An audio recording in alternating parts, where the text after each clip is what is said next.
Welcome back to my channel guys. आज गुळपापडी बनवत आहे.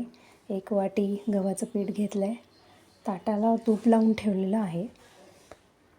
आता गव्हाचं पीठ थोडं थोडं भाजून घ्यायचं आहे. गूळ चिरून ठेवला आहे अर्धी वाटी. थोडं थोडं तूप घालत पीठ आधी भाजून घ्यायचं.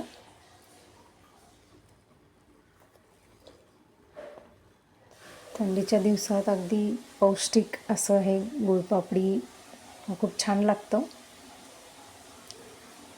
मी आता तूप घालत आहे.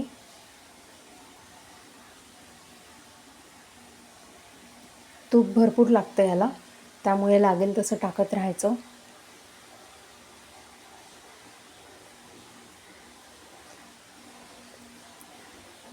तूप माझ्याकडे कमी होतं, त्यामुळे मी तेलही वापरलेलं आहे. तुम्हाला पाहिजे तर तुम्ही तेलही वापरू शकता, पण बाइंडिंगला तूपच बेटर आहे. तर हे असं काहीसं झालं आहे. माझं बाळ उठलं होतं, त्यासाठी मला व्हिडिओ स्टॉप करावा लागला.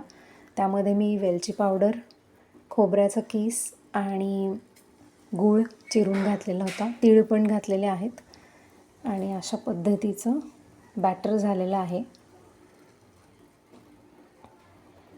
थोडंसं पातळ, खूप घट्ट नाही.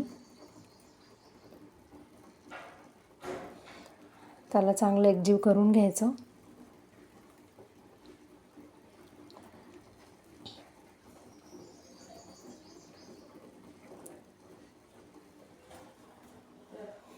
व्यवस्थित एकजीव झालेलं आहे. आता ताटाला तूप लावून ठेवलं होतं, त्यामध्ये हे मिश्रण घालायचं आणि थापायचं छान व्यवस्थित.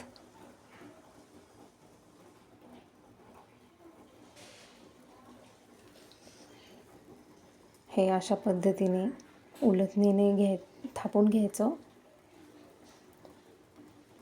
आता बाळ उठलं होतं, त्यामुळे मी त्याला घ्यायला गेले आणि हे असं थापून झालेलं आहे. गरम गरमच थापून त्याच्या वड्या पाडून घ्यायच्या, जेणेकरून नंतर थंड झाल्यावर त्याच्या वड्या पडत नाहीत.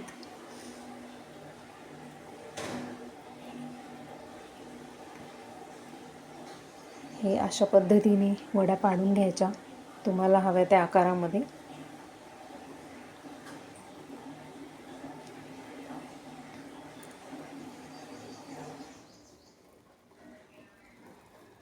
आणि ही अशी गुळपापडीची रेसिपी आहे. खूप सोपी आहे. गूळ आणि गव्हाचं पीठ. आता थंडीचं सीझन आहे म्हणून मी तीळ घातलेले आहेत. हे ऑप्शनल आहे. खोबरंही ऑप्शनल आहे, पण होतं म्हणून मी घातलं. वेलची पावडर पाहिजे असेल तर टाकू शकता तुम्ही.